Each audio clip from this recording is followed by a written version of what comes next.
ফের ভাঙড়ে পা পড়ল পুলিশের। লক্ষ্য ভাঙড়ে শান্তি ফেরানো। যে পাওয়ার গ্রিড নিয়ে এত গন্ডগোল, 9 দিন পর সেখানেও ঢুকলো পুলিশ। গ্রামে চলে রুট মার্চ। পুলিশ প্রশাসনের তরফ থেকে সমস্ত গ্রামবাসীর উদ্দেশ্যে জানানো হচ্ছে, আপনাদের ভয়ের কোনো কারণ নেই, যেহেতু পুলিশ প্রশাসনের উপর ভয়ের কোনো কারণ নেই। এই আশ্বাসের বাণীটাই ভাঙড়ের গ্রামগুলোর মানুষ শুনতে চাইছিল।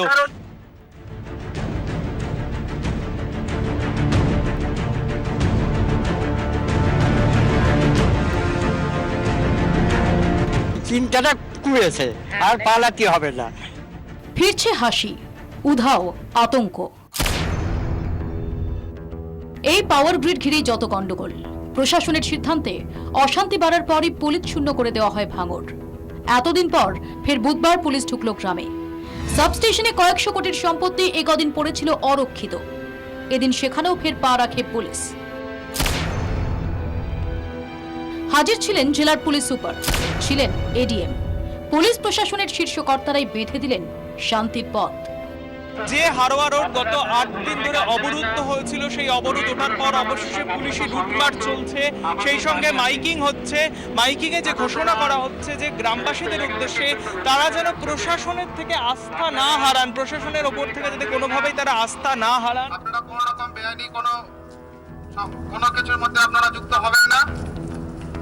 আপনারা নির্ভয়ে আপনাদের কাজ করতে পারেন। প্রশাসন সবসময় আপনার সাথে আছে। গ্রামবাসীদের সঙ্গেও দফায় দফায় কথা হয় পুলিশ কর্তাদের।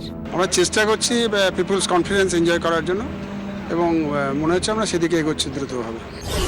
অশান্ত পরিস্থিতি তৈরি হলে তা সামাল দিতে কাশীপুর থানায় এখনো রাখা হয়েছে বিশাল পুলিশ বাহিনী।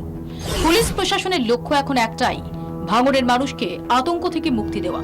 গ্রামবাসীদের মধ্যে পুলিশ প্রশাসন সম্পর্কে ফের ভরসা বাড়াতেই গ্রামে গ্রামে চলে রুট মার্চ। ভাঙড়ে অশান্তির দায়ে একাধিক এফআইআর হলেও শান্তি বজায় রাখতেই এখনো কোনো ব্যবস্থা নেয়নি প্রশাসন।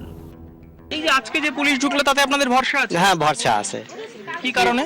এটা কারণে ও বলছে যে আজকে তোমাদের কোনো অসুবিধে নাই, আমরা তোমাদের পাশে আছি, এই কারণে ভরসা। তারা বলে যাচ্ছে ভয় পেও না, সেদিনকে তার কথা ছিল না, শুধু ভাঙচুর আরম্ভ সকাল থেকে। এই বড় কর্তারা আগে আসা দরকার ছিল, তাহলে আর এই দুর্ঘটনা ঘটতো না আমার মনে হয়। ভাঙড়ের ছন্দে ফেরার পথে সারিয়ে ফেলা হচ্ছে পুরনো ক্ষতচিহ্ন। গত সপ্তাহ থেকে পথে পুকুরে মুখ থুবড়ে পড়ে থাকা পুলিশ ভ্যান, গাড়িগুলি সরিয়ে ফেলা হয়েছে। কাটছে আতঙ্ক। সক্রিয় সতর্ক পুলিশ। মূলত তাদের আবেদন যেন কোনো রকম ভাবে প্ররোচনায় কেউ পা না দেন এবং পুলিশের সঙ্গে প্রশাসনের সঙ্গে পায়ে পা মিলিয়ে কার্যত যেই গ্রামের যে অশান্তি সেটা যাতে আর না হয়, সেই জন্য প্রশাসনকে সাহায্য করার অনুরোধ করা হচ্ছে পুলিশের তরফে। ক্যামেরায় সন্দীপ রাহার সঙ্গে ঋত্বিক মন্ডল, 24 ঘন্টা, ভাঙড়।